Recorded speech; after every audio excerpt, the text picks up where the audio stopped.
सभी साथियों को मेरा नमो बुद्धाय, जय भीम, जय मूल निवासी। साथियों, अभी अभी कांग्रेस का 3 दिवसीय राष्ट्रीय स्तर का अधिवेशन या कार्यकर्ताओं का जो सम्मेलन है और रायपुर छत्तीसगढ़ में हुआ, और उसमें उन्होंने कहा कि 50% SC/ST के लोगों को भी उसमें प्रतिनिधित्व दिया जाएगा। तो मुझे लगता है कि बहुत सारे ऐसे लोग हमारे बहुजन समाज में होंगे जो इस बात से खुश हो गए होंगे कि कांग्रेस में 50% SC/ST के लोगों को भी रिजर्व या उनको स्थान मिलेगा।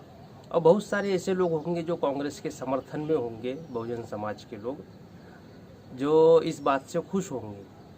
लेकिन जैसा कि इतिहास रहा है कि कांग्रेस जो है वो ब्राह्मणों की पार्टी है, बीजेपी भी ब्राह्मणों की पार्टी है।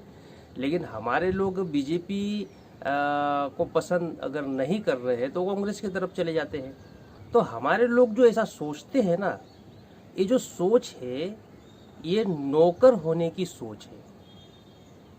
हो सकता है कई लोगों को बुरा लगे, लेकिन ये नौकर होने की सोच है। इसे हम एक उदाहरण से समझ सकते हैं। आप भी समाज में जब जाएंगे तो ये बात जरूर उन्हें बताइएगा कि ये नौकर होने की सोच आखिर है कैसे। जैसे मान लीजिए कि एक कंपनी है, कंपनी A, और दूसरी कंपनी है, कंपनी B। अब जो थर्ड पर्सन है, जो व्यक्ति है, वो ये सोचता है कि मुझे कंपनी A में जॉब लग जाए या कंपनी B में जॉब लग जाए। तो वो जॉब लगे तो जॉब लगने पर क्या करेगा? वो वहाँ नौकरी ही करेगा, नौकर ही बना रहेगा। वो कंपनी का मालिक नहीं हो सकता, कंपनी का मालिक कोई और है। लेकिन वो सोचता है कि जो कंपनी बनी बनाई है वहाँ पर मुझे वहाँ ज्वाइनिंग हो जाए, अच्छी सैलरी मिल जाए। कंपनी A अगर उसे 50,000 सैलरी देती है और कंपनी B उसके काम को पसंद करती है, वो सोचती कि वो ऑफ़र रखती है कि हम आपको 60,000 रुपये देंगे, तो कंपनी B में चला जाता है। फिर कंपनी ये कहती है कि आपके अंदर हुनर है तो हम 70,000 रुपये पेमेंट देंगे, तो कंपनी A में चला जाता है। तो ये क्या है? ये नौकर होने का गुण है। किसी कंपनी में अगर वो कंपनी में ज्वाइन करता है तो ये नौकर होने का गुण है। मालिक बनने का गुण क्या है? मालिक बनने का गुण है अपनी खुद की कंपनी खड़ी करना।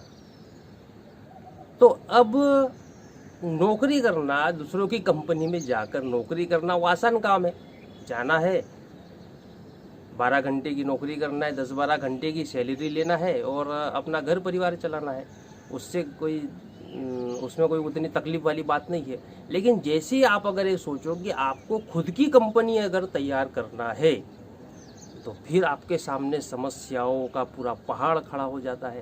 क्या उसके लिए पूंजी चाहिए, उसके लिए प्लान चाहिए, ज़मीन चाहिए, फिर उसको कैसे एक्टिव करना है, वो कंपनी चलेगी नहीं चलेगी, क्या लॉस होगा, क्या प्रॉफिट होगा, इसके ऊपर सारा अध्ययन करना पड़ेगा।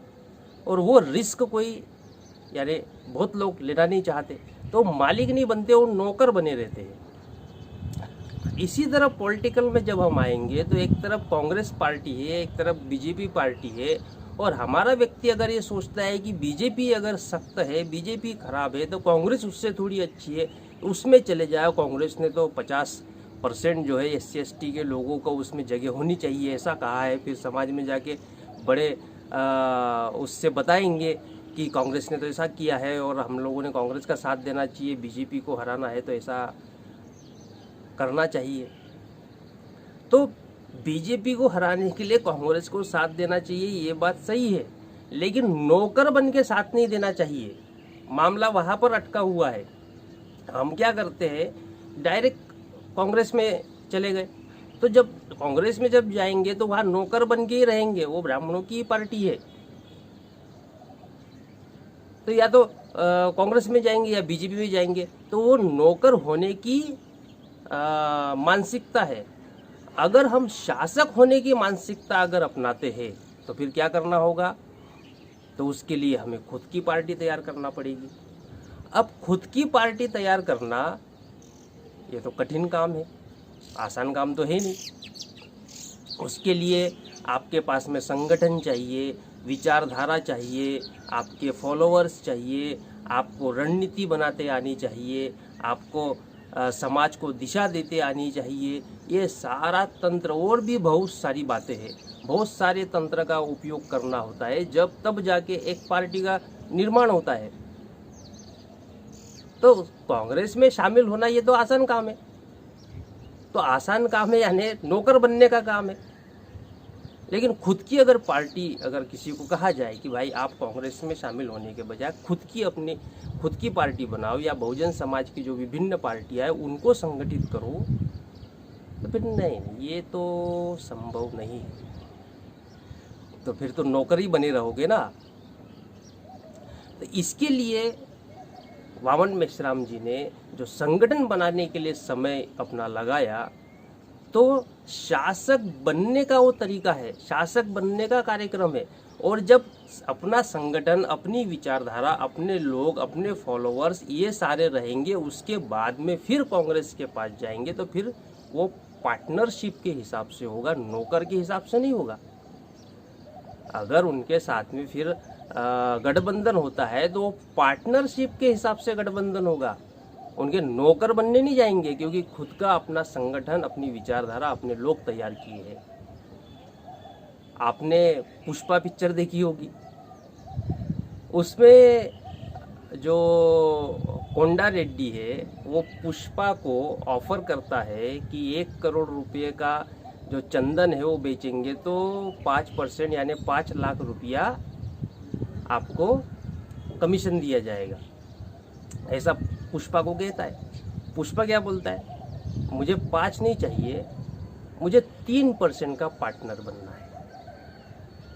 ये बहुत बड़ी बात है, ये सोचने वाली बात है कि 5% का कमीशन लेना यानी उसके कोंडा रेड्डी का नौकर बन के काम करना, और 3% का पार्टनर बनना यानी उसकी बराबरी का होना।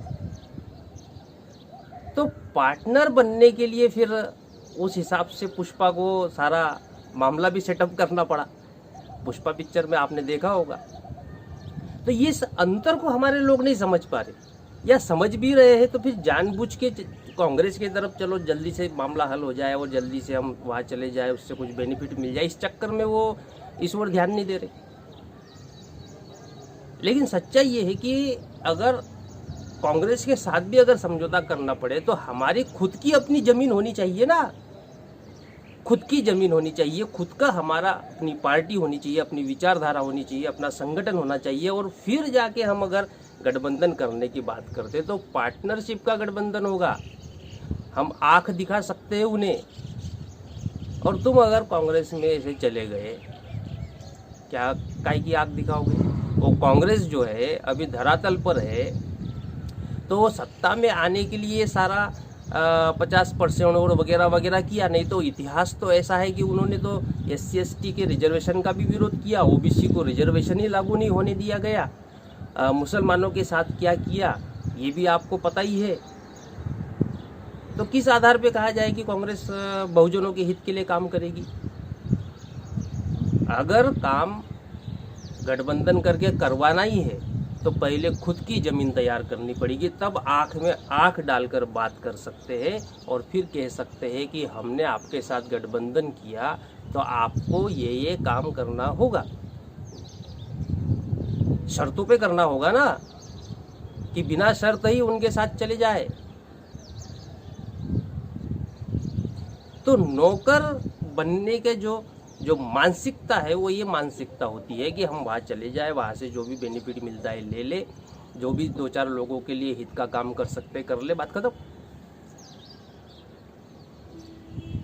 ये नौकर बनने का मानसिकता है। शासक बनने की मानसिकता तो यही है कि अपनी खुद की पावर, खुद का स्टेटस बनाया जाए और फिर उसके बाद में अन्य पार्टियों के साथ में गठबंधन किया जा सकता है, और अपनी मर्जी है, जब चाहे तब अगर हमारी बात नहीं मानी जाती है तो उस गठबंधन को तोड़ा भी जा सकता है। तब जाके तो कांग्रेस मानेगी ना, नहीं तो बहुत सारे अपने आप को बुद्धिजीवी कहने वाले नहीं कांग्रेस में चले जाना चाहिए, बीजेपी संविधान खत्म कर रही है, अरे चले जाना चाहिए, तो वो भी तो संविधान खत्म करने का काम किया ना 70 सालों में। कांग्रेस ने कौन सा नहीं किया, उसने भी खत्म करने का ही काम किया है। तो अपनी खुद की ताकत बनाना चाहिए, और इसमें वावन मेश्राम लगे हैं, और इसीलिए ये बहुत कठिन काम है, और कठिन काम में सफलता देरी से मिलती है लेकिन ठोस सफलता मिलती है। इसलिए समय लग रहा है, लगने दिया जाए, समय लगेगा वो चलेगा, लेकिन हमारा खुद का होना चाहिए, खुद की शक्ति होनी चाहिए, खुद का अपना पावर होना चाहिए।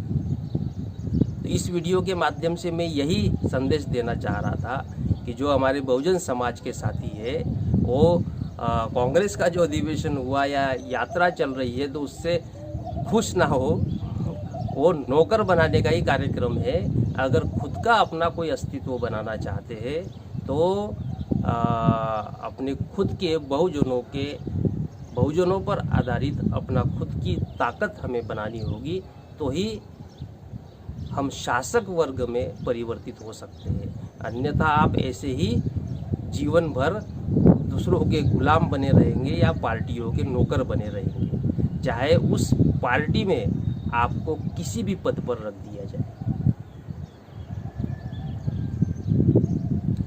सभी साथियों को मेरा नमो बुद्धाय, जय भीम, जय मूल्यवासी।